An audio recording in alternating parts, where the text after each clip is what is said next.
Muito bem, voltamos a falar direto da página do Jornal Visão Espírita, no YouTube e no Facebook, para mais uma gota de Espiritismo, mais uma gota de O Evangelho no Lar, a visita de Jesus à nossa casa, literalmente falando. Seja muito bem-vindo, sou Fábio Pereira, nós fazemos o nosso Evangelho, nós gravamos o nosso Evangelho e assim compartilhamos toda quarta-feira para que você que professa fé espírita sozinho aí na sua casa, ou para você que tem dificuldade em ler em voz alta um trecho do Evangelho, explicar, enfim. Então reúne a família, muitas famílias fazem isso, reúnem-se num dia e horário específicos, sempre no mesmo dia, sempre no mesmo horário, para que coloquem no YouTube o vídeo e façam o Evangelho conosco.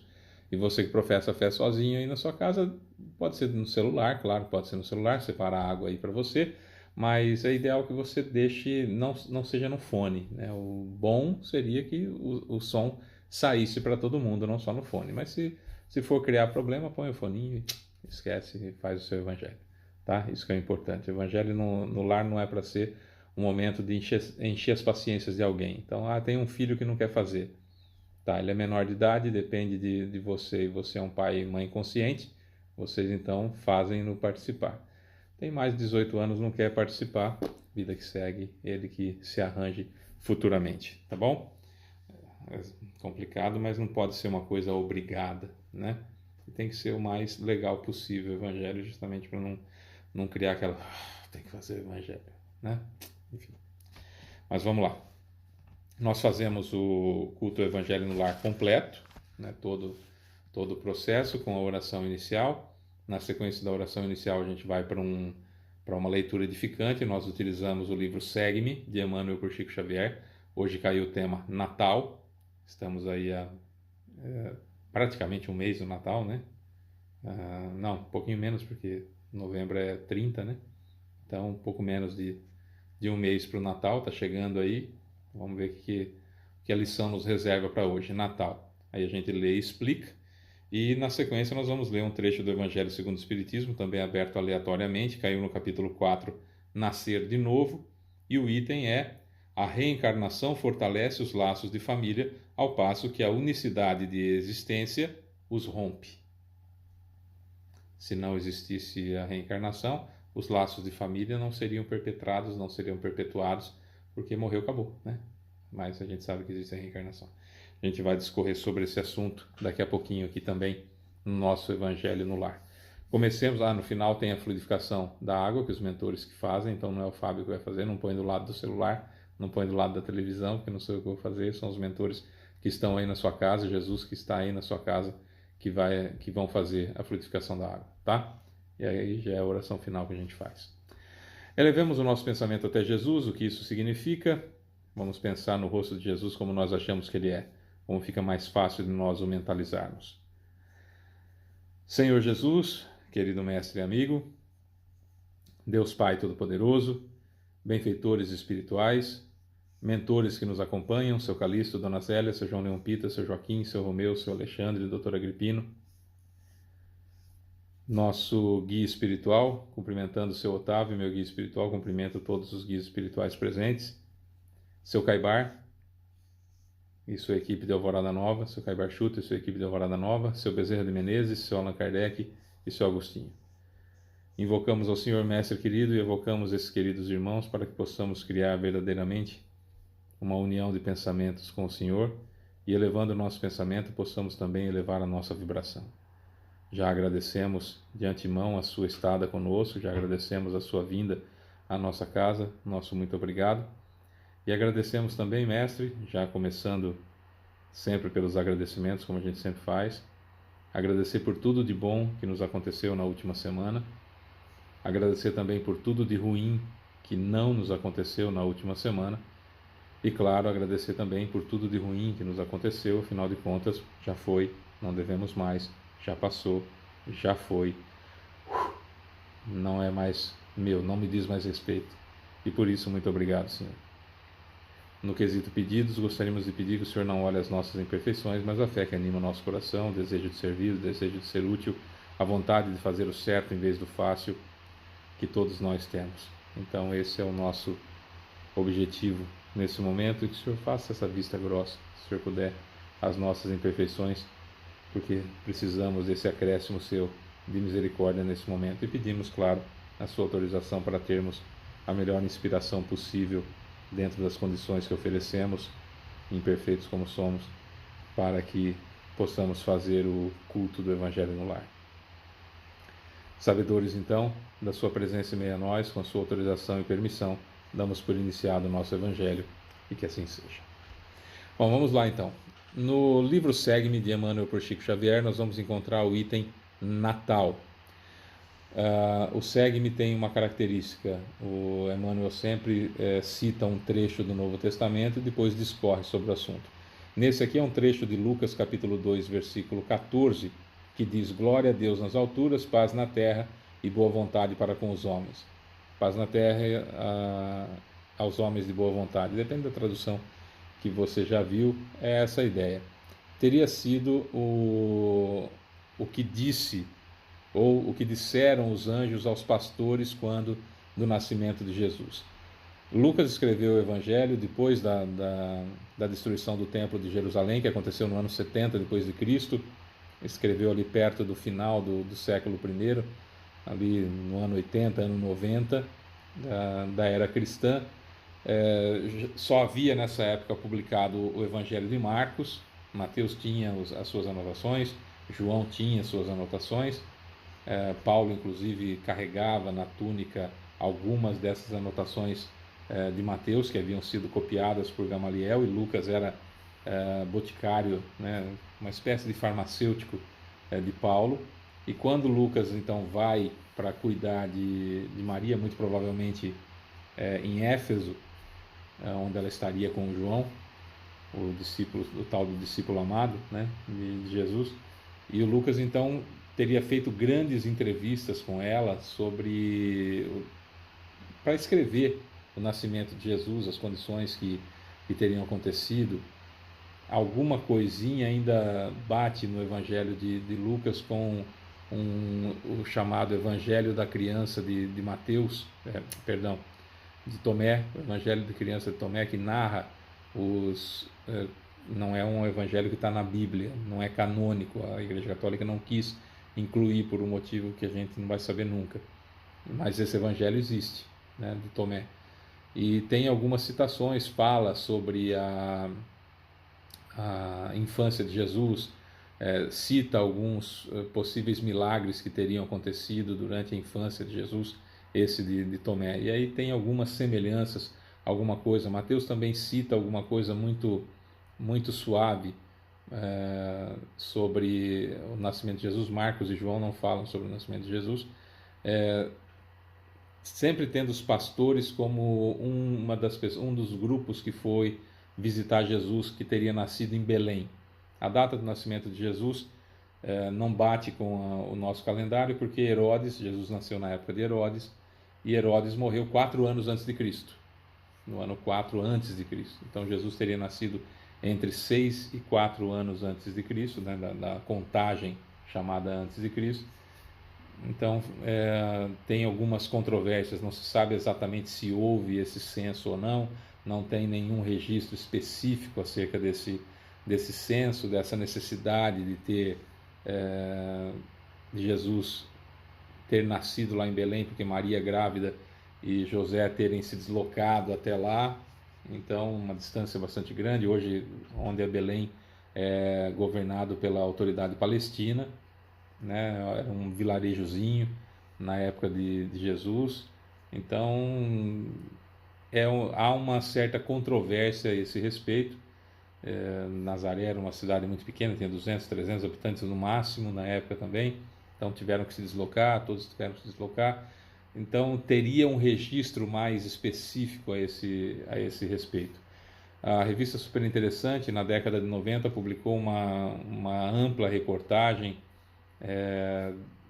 traduzida, né, de um egiptólogo, que mostrava exatamente as modificações que foram feitas no Evangelho para darem a árvore genealógica de Jesus, trazendo ele de Davi, e como nas Escrituras dizia que ele tinha nascido, que o Messias nasceria em Belém, então tiveram que fazer uma adaptação.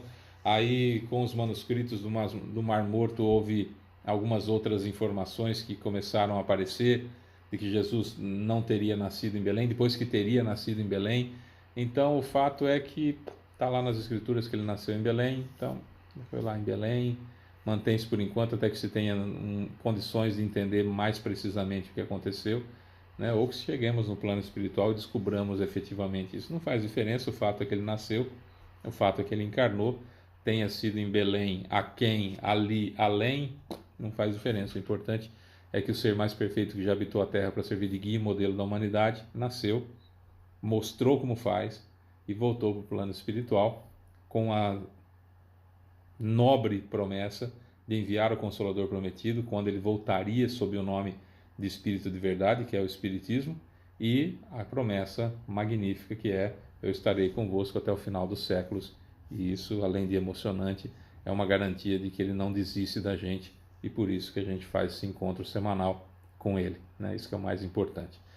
E já estamos a menos de um mês do Natal, o que significa que a psicosfera do planeta já está um pouco diferente, já está um pouco mais fraterna, ou um pouco menos egoísta, se você não quiser falar de fraternidade, mas um pouco menos egoísta, as pessoas se preocupando mais, pelo menos com a própria família, levantando um pouco a cabeça do umbigo e vendo que existem outras pessoas ao redor, e muitos já conseguindo inclusive ver além da família, além dos laços físicos da família consanguínea, né, da família dessa encarnação, enxergando nas outras pessoas também familiares nossos. Então, enfim, é alguma coisa muito boa, né? Como tem épocas do ano que a psicosfera se fecha de uma forma muito densa, na época do Natal se abre de uma maneira muito luminosa. Isso é muito bom, né? Bom, mas vamos lá. O item Natal do livro Segue-me, de Emmanuel por Chico Xavier, começa então com glória a Deus nas alturas, paz na terra e boa vontade para com os homens. Emmanuel diz: as legiões angélicas, junto à manjedoura, anunciando o grande renovador, não apresentaram qualquer ação de reajuste violento. Glória a Deus no universo divino, paz na terra, boa vontade para com os homens. Pai Supremo. O Pai Supremo, legando a nova era de segurança e tranquilidade ao mundo, não se declara o embaixador celeste investido de poderes para ferir ou destruir. Nem castigo ao rico avarento, nem punição ao pobre desesperado, nem desprezo aos fracos, nem condenação aos pecadores, nem hostilidade para com o fariseu orgulhoso, nem anátema contra o gentil inconsciente. Derramava-se o tesouro divino pelas mãos de Jesus para o serviço da boa vontade. A justiça do olho por olho e do dente por dente encontrara, enfim, o amor disposto à sublime renúncia até a cruz. É uma lei de talião que Moisés também usava, onde aquele que feriu deveria ser ferido, e pela espada aquele que fez perecer também deveria sofrer a mesma sanção. É a ideia de justiça da lei mosaica que para os cristãos tem 10 mandamentos, um pouco divergentes entre eles, dependendo da tradução, mas a lei mosaica para o povo hebreu tinha mais de 600 itens. Moisés legislou sob a ideia divina para criar uma ideia de autoridade, principalmente uma ideia importante para as pessoas de como conviver, para nós talvez à época de como convivermos. Então isso era muito importante porque não se tinha uma regração, né? Então é importante que nós entendamos essa ideia. Mas o importante é que o olho por olho, dente por dente era uma situação que até parece um pouco contraditória quando a gente lê os 10 mandamentos, que tem lá, por exemplo, não matar, que não é passível nem de interpretação, porque tem 2 palavras, né? Vamos colocar o 5º mandamento, é o 6º, de acordo com o original, mas enfim, na Bíblia desse lado de cá do mundo, né, do Ocidente, vamos colocar que está ali no 5º mandamento, não matarás, ou não matar. Mas os judeus apedrejavam, os judeus matavam assim até uma certa facilidade e até de uma forma corriqueira, porque o mandamento diz que uma pessoa não pode matar a outra, mas as demais leis de Moisés colocavam na autoridade dos sacerdotes, dos juízes, de uma forma geral, que eram representantes do povo, fossem ou não verdadeiramente, enfim, representantes do povo, que em julgando alguém pelo seu crime cometido, esse sujeito então poderia ser punido com a morte. E aí era usado o tal do olho por olho, dente por dente. Ah, você matou a pessoa? Não pode.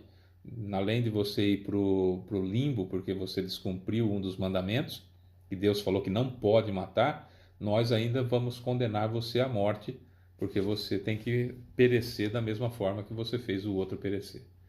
Então, a lei do olho por olho, dente por dente é uma coisa muito antiga. Nós temos isso até hoje, que é o nosso desejo de vingança, que a gente chama de justiça, né? Que a gente quer fazer justiça e muitas vezes justiça com as próprias mãos, que não é vingança, né? A gente usa sob o nome de justiça. Então, o olho por olho e o dente por dente seria isso. Homens e animais, assombrados ante a luz nascente na estrebaria, assinalaram júbilo inexprimível. Daquele inesquecível momento em diante, a terra se renovaria. O algoz seria digno de piedade, o inimigo se converteria em irmão transviado, o criminoso passaria a condição de doente. Essa forma de ver que Emmanuel cita a partir do nascimento de Jesus é a forma caridade como Jesus entende a caridade. Quando Kardec pergunta na questão 886 o que é caridade, como Jesus entende a caridade, a resposta são 3 letras em pé, né? BIP, B-I-P, BIP, B-I-P. Esse B e P são de benevolência para com todos, indulgência para com as imperfeições dos outros, P, perdão das ofensas. B e P, benevolência, indulgência e perdão. O algoz seria digno de piedade, perdão. O inimigo converter-se-ia ou se converteria em irmão transviado, a indulgência. Vai responder pelo crime que você cometeu, porque isso é da lei, mas eu vou entender você não mais como um inimigo, mas como alguém que vai ser perfeito um dia e que merece a minha indulgência. O criminoso passaria a condição de doente, doente da alma, doente do espírito, alguém que ainda não alcançou a ideia de que somos todos irmãos. Então a gente compreende isso. Deve ser punido porque infringiu a lei e a lei deve ser cumprida, mas benevolentemente vou entender que é um doente espiritual, que ainda não entendeu a magnífica missão que Jesus veio trazer para nós. Então, essas 3 frases que Emmanuel coloca, basicamente é aquilo que Jesus determinou, mostrou para nós que é a caridade. O algoz seria digno de piedade, o inimigo converter-se-ia em irmão transviado, o criminoso passaria a condição de doente.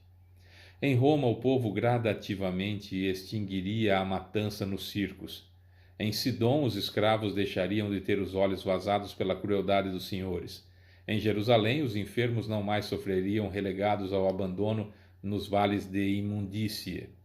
Jesus trazia consigo a mensagem da verdadeira fraternidade e, revelando-a, transitou vitorioso do berço de palha ao madeiro sanguinolento, a cruz. Irmão, que ouves no Natal os ecos suaves do cântico milagroso dos anjos, recorda que o Mestre veio até nós para que nos amemos uns aos outros.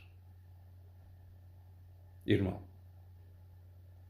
você que ouve no Natal os ecos suaves do cântico milagroso dos anjos, recorda que o Mestre veio até nós para que nos amemos uns aos outros. Aliás, é algo que eu comentei bastante no último domingo, no nosso bate-papo sobre Espiritismo, que é todo domingo pela manhã, sobre essa situação.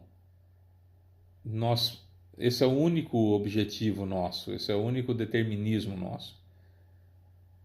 Jesus chegou, até faço uma brincadeira que eu digo que Jesus já trouxe o ápice do que é, né?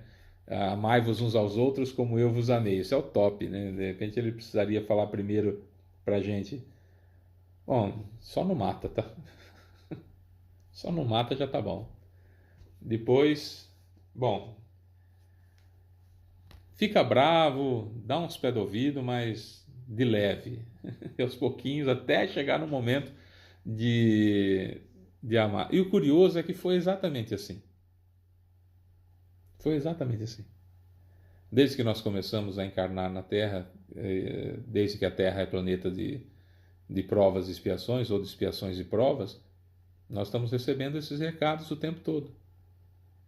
Nós estamos recebendo esses recados o tempo todo. Até que chegou um momento que Jesus veio e falou: bom, já tem uma boa quantidade de gente preparada para amar de verdade. Então já posso ir e falar com essas pessoas. Mas ele falou: vão esquecer, né? Vão esquecer, vão mudar um pouco do que eu vou falar. Deixa eu voltar como espírito de verdade e trazer o espiritismo para ver se abre a cabeça dessa gente. Dando-nos a impressão, portanto, que pode ser, né, aliás, há uma grande possibilidade disso, de que aquele povo que recebeu os 10 mandamentos, aquele povo que recebeu Jesus e aquele povo que está recebendo o Espiritismo é a mesma gente. É a mesma gente. Que a natureza não dá saltos, né? A natureza não dá salto. Então, inclui-se aí também a Revolução Francesa, nesse meio aí, cruzadas, nesse meio aí, onde estaria mais ou menos ali o mesmo grupo ali, ou pelo menos uma grande quantidade desse povo aí, né? Não dá para falar, né? Na encarnação passada eu era melhor do que nessa. Não, não dá, não dá. Essa aqui é a encarnação, esse momento, nesse exato momento que você está assistindo esse vídeo, é o dia e a hora exatos que você está mais evoluído desde que você foi criado. Isso é indiscutível, porque não se retrograda, não se volta. Natal, boa nova vontade. Estendamos, perdão. Natal, boa nova vontade. Estendamos a simpatia a todos e comecemos a viver realmente com Jesus sob os esplendores de um novo dia. Tome cuidado com a sua vida, talvez ela seja o único evangelho que as pessoas leiam. Essa frase é atribuída a São Francisco de Assis. Tome cuidado com a sua vida, talvez ela seja o único evangelho que as pessoas leiam. O que é o Natal para você? Ah, Fábio, eu adoro dar presente. Dê. Tem condição de dar, dê. Não tem condição de dar, não dê. Vai criar grandes problemas. Eu sei que é difícil, enfim. Mas cada um, cada um. A ideia é: não perca de vista o que significa o Natal. Nesse clima todo bonito, as luzinhas aparecendo, essa coisa toda do consumo enfiando na nossa cabeça para comprar isso, para comprar aquilo outro, né? Cuidado. O Natal, eu me lembro de uma palestra que eu fiz há muitos anos, nossa, há muitos anos, já faz aí mais de 20 anos, que eu falava sobre o dia do Natal de verdade para cada um de nós.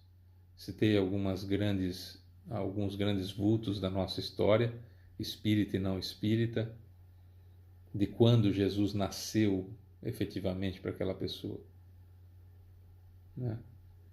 Eu lembro de ter citado Paulo de Tarso, que chamava-se Saulo, estava indo a Damasco para matar um profeta, e antes de chegar à cidade de Damasco, às portas da cidade de Damasco, alguns dizem que figurativamente caiu do cavalo, outros dizem que literalmente caiu do cavalo. Quando Jesus então chega e chama pelo nome, fala: Saulo, Saulo, por que me persegues? Alô, sujeito, perdeu noção? Não, não foi assim que ele falou, claro. Naquele momento, Jesus nasceu efetivamente. Aquilo que nós lemos agora, tudo aquilo que nós lemos agora acerca da vinda, né, de Jesus, dessa coisa importante que foi Jesus, esse homem extraordinário que dividiu a história entre antes dele e depois dele. Mesmo aqueles que não acreditam que ele era o Messias são obrigados a preencher documentos com a data de hoje, com a data que nós usamos, mesmo tendo o próprio calendário com datas muito mais antigas. Tem que usar a nossa.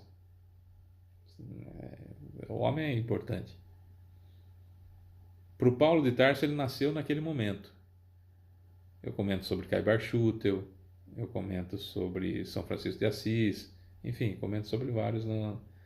E termino fazendo a pergunta célebre que é: para você, já nasceu ou ainda não? E se nasceu, já cresceu, se deixou crescer, deixou tomar vulto, alimenta direitinho, com boas ações, ou ele está mirradinho num cantinho ali do coração sem desenvolver? Ainda é o menino Jesus. É esse um ponto interessante para nós analisarmos. Agora, Deus não nos pede absolutamente nada a mais do que aquilo que nós podemos fazer. Onisciente. Deus é onisciente. O que isso significa? Sabe o que está acontecendo, o que vai acontecer e o que aconteceu. Então, evidentemente que um ser onisciente não teria criado o diabo, entre outras coisas. Mas ele sabe, por exemplo, das minhas capacidades e de onde eu tenho os tropeços. Mas sabe também das capacidades que nós temos de sair daquela situação. E respeita o nosso livre-arbítrio, que nós precisamos, então, agir para que algo aconteça. Não vai cair nada do céu na nossa vida. Isso não vai acontecer. Ele não vai fazer nada que eu precise fazer. Até porque sabe das consequências mais para frente. Por isso que a gente fala sempre para pedir para Jesus. Porque Jesus, como é criatura também, ele não é o Criador, né? Ele não é Deus. Como ele é criatura também, já passou por tudo que nós passamos, ele tem mais um jeitinho mais nosso para dar uma força e trazer aquilo que a gente precisa, e está muito mais perto da gente. Então ele pode chegar e falar assim: ó, já passei por isso, já sei como é assim, ajuda, ampara, dá uma misericórdiazinha a mais aqui, parcelei a dívida que eu tenho, mas dá mais uns dias para pagar, uma moratóriazinha aqui, um acréscimozinho de misericórdia ali, isso dá para fazer. E onde que nós vemos claramente essa misericórdia divina com relação às reharmonizações que nós precisamos fazer? Se precisa reharmonizar, porque desarmonizou em algum momento, certo? Você não precisa reharmonizar uma relação com alguém que você nunca conheceu. Você só precisa reharmonizar uma relação, um relacionamento, se precisa reharmonizar, porque desarmonizou em algum momento. A família é exatamente isso. A família são seres que encarnam juntos para reharmonizarem-se ou para ampararem-se, para que todos vençam os caminhos difíceis que tem que trilhar. Então você pode ter nascido numa família em que todos se conhecem, se gostam, e por mais que tenha diferença de evolução entre os membros, todos estão ali imbuídos em evoluir juntos. Então são aquelas pessoas que estão sempre juntos, que não se largam, que não são tóxicos uns com os outros, que são apoiadores, que são pessoas que falam: nossa, eu queria tanto ter uma família desse jeito, né? Que se apoia, que está sempre preocupado, etc, etc, que um não fica sem ver o outro. Às vezes o sujeito viaja, vai morar numa outra cidade e volta para a cidade que ele está porque não consegue ficar longe da família, e não são tóxicos. Então não é uma dependência psicológica, não é uma situação grave, por exemplo, de dependência emocional, que é grave, não é? Então estamos falando realmente de se gostam mesmo e estão ali para se apoiarem, ou numa alta escala de evolução, em trabalhos muito positivos para fazer, ou em baixa evolução, mas com o objetivo de pelo menos manterem-se honestos e fiéis a si mesmos, que já é uma grande coisa e que é louvável ao extremo, nos dias de hoje principalmente, né? Então é extremamente importante tudo isso. Mas você pode ter nascido também numa família em que houve uma desarmonização lá atrás e agora precisa reharmonizar. Então é o pai que não se dá com o filho ou com a filha, a mãe com o filho e com a filha, os irmãos que não se dão, os pais se dão com um irmão, mas não se dão com um filho, mas não se dão com o outro filho. Enfim, aquela situação que morro por qualquer um dos meus filhos, mas gosto mais daquele ali. Ou morro por qualquer um dos meus filhos, mas só vejo com olhos de pôr defeito um determinado filho. Isso acontece. Você tem o amor instintivo animal que une os laços consanguíneos, mas tem o problema do passado que fica cutucando ali e que às vezes, quando estão distantes, se amam. Ah, maravilha, ah, que beleza, ah, que saudade, não vejo a hora de te ver. 15 minutos depois de estar junto, já um está ferroando o outro, um já está falando bobagem para o outro, um já está criando dificuldade para o outro, um já está irritando o outro já está ficando irritado com um. Família. Família. Mas no final de toda a encarnação em família, o que permanece são laços.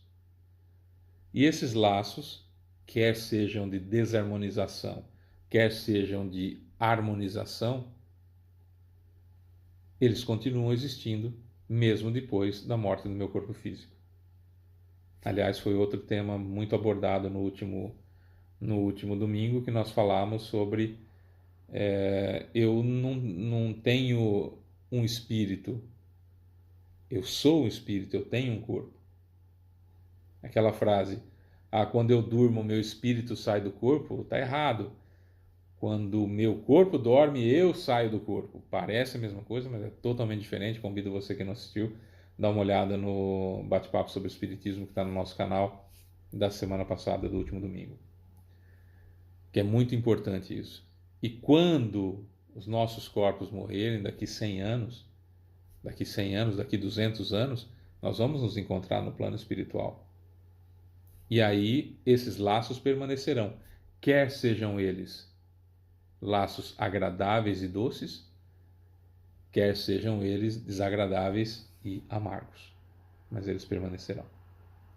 No Evangelho segundo o Espiritismo, no capítulo 4, Nascer de Novo, no item A reencarnação fortalece os laços de família, ao passo que a unicidade da existência os rompe, nós vamos encontrar algumas considerações, evidentemente que extremamente importantes, que foi Kardec que as fez.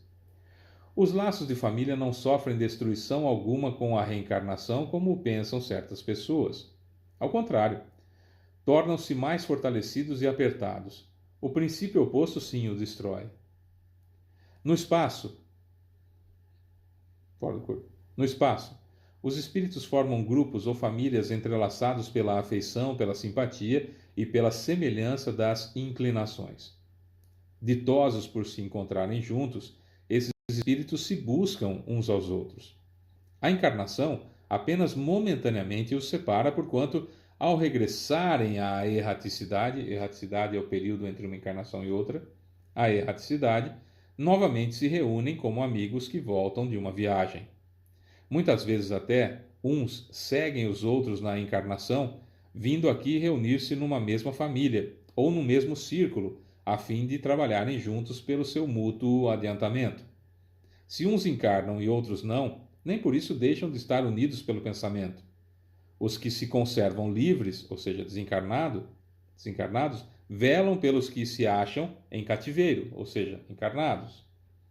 Os mais adiantados se esforçam por fazer que os retardatários progridam.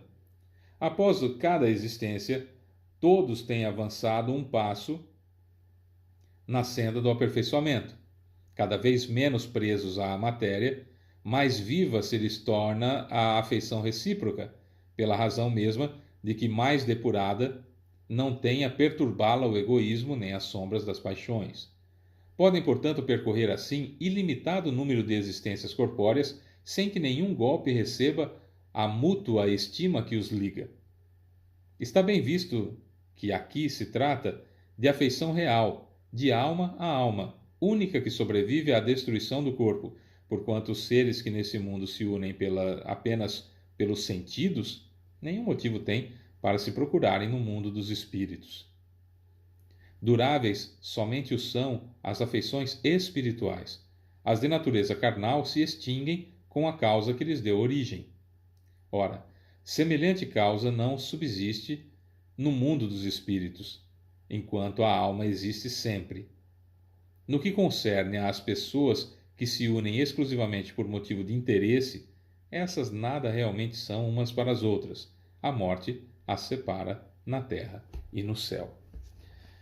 Eu me lembro de alguns fatos muito curiosos nesse sentido, que dizem respeito ao momento do sono do corpo físico.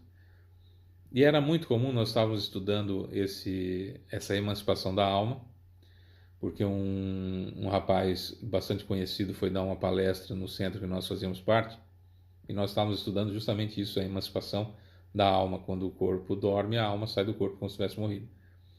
E o rapaz, coitado, ele não se expressou direito e não completou um assunto. Então, sabe quando você começa a falar um assunto e você dá uma volta e não fecha?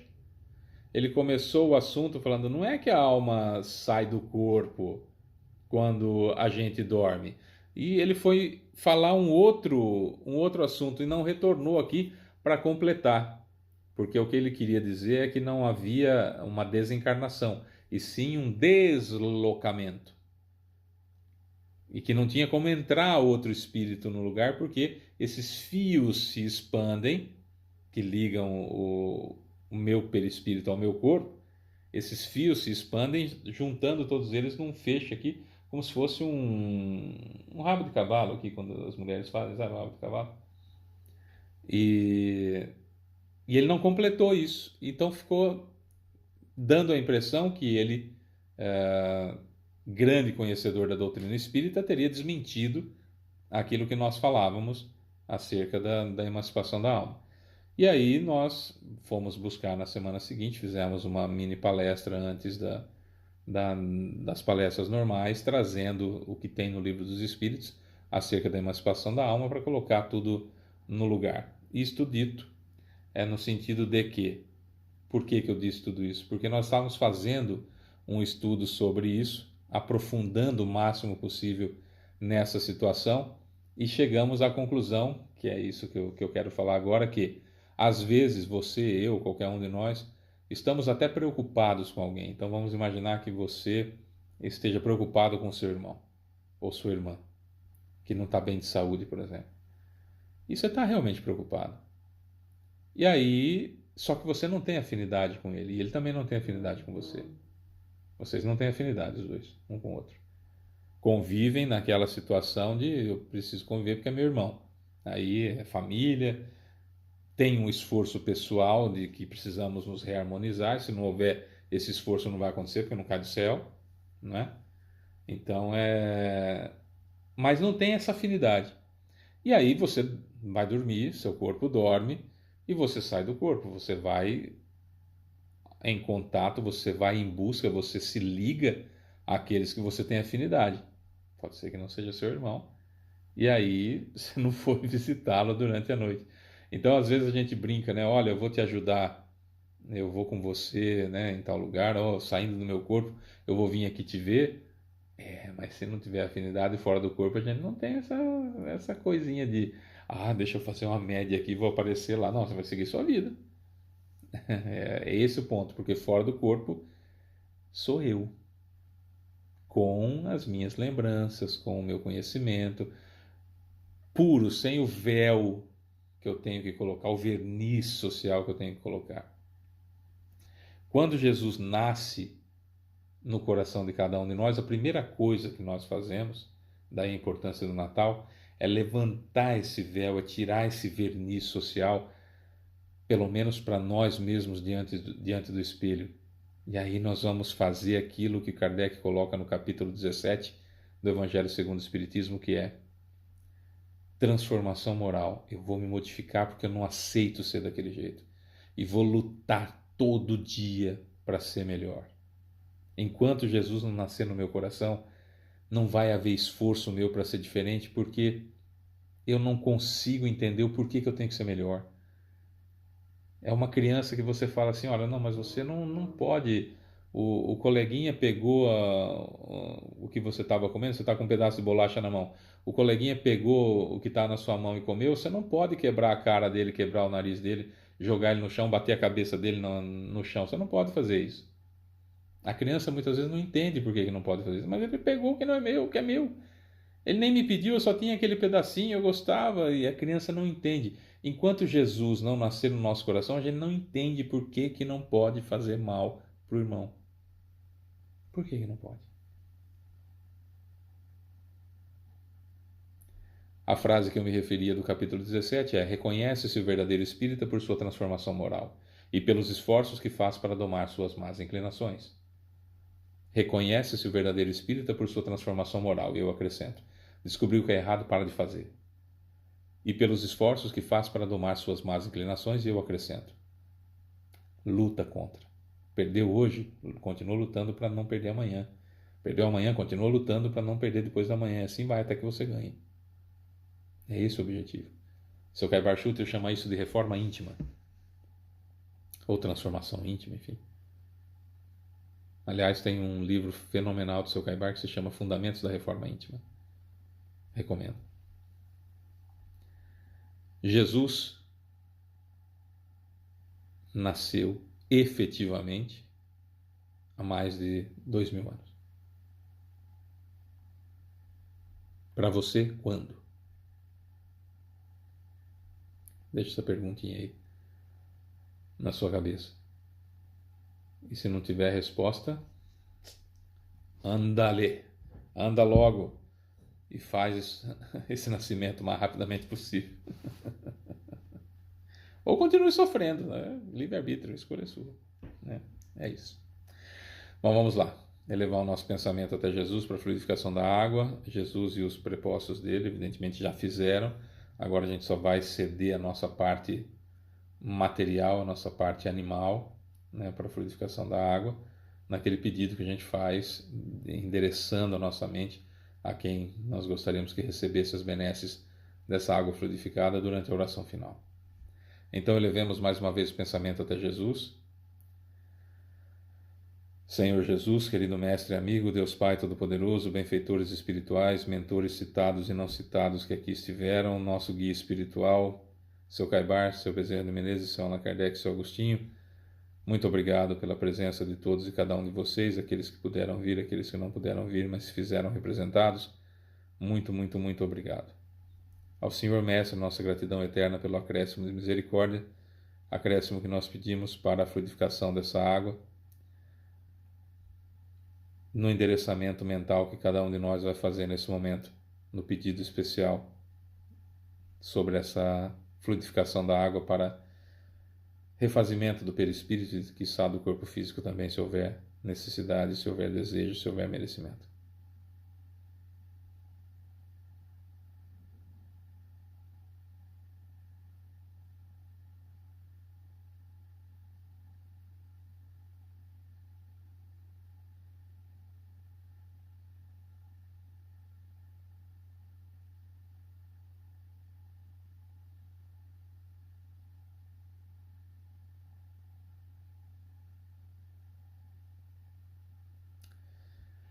É isso, Senhor.